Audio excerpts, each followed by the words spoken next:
Pag hindi ka nag-aabot, dapat ang pagkain mo talaga seafood. What you see, that's the food. Alam nyo kasi pag hiram kayo ng hiram, kakayamutan kayo. Always offer to pay. O kaya, pinahiram ka ng kotse, isoli mo naman, puno ng gasolina. Hindi yung naubos pa. Always offer a business proposal. Sabihin ninyo, alam mo, kailangan ko sana ng sasakyan mo. Pwede ko bang arkilahin? Hindi hiramin. Wala ka palang magsasakyan, edi mag-bus ka. Ikakasal ang anak ko, edi mag-tricycle, wala ka palang kotse. May kotse ka naman, edi renten. Sabi mo, mayaman ka naman, baka pwedeng hiramin na, kaya nga yumaman yung tao, nagtitipid eh. Kasi gusto mong pitasan. Mabuti sana kung kasama ka nagpayaman sa kanya. Kung wala ka namang kinalaman sa pagkayaman-yaman niya, ba't gusto mong pumitas? O kaya, pinahiram ka ng kotse, isoli mo naman, puno ng gasolina.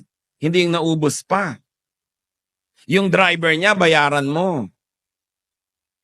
Nakigamit ka ng rest house, nakigamit ka ng bahay ng may bantay doon, bigyan mo naman ng malaking tip. Kung hindi ka man pinagbayad ng rent, bayaran mo yung kuryenteng nagamit nyo. Kasi actually nun, hindi ka naman nagbayad nun. Hindi lang siya nag-abono para sa'yo. Ang tanong, bakit ka naman magbabakasyon at mag-aabono ang kapwa mo para ka magbakasyon? Mabuti sana kung magpapa-opera ka, ikamamatay mo hindi mo operahan, baka pwede pang mag-abono kapwa. Pero gusto mong magpasaya sa buhay, pwede bang hiramin yung rest house sa Baguio? Bakit? Kasi pinsan kita. Kasi kamag-anak kita. Kasi. Bakit? Binigyan mo ba ako ng pera noon, papagawa? Ba't ngayon gusto mong gumamit ng libre? Mayaman ka naman. Kaya nga ako yung mayaman, kuripot ako eh. Gusto mo akong paghirapin dahil mayaman ako. So pagka ganun, offer to pay.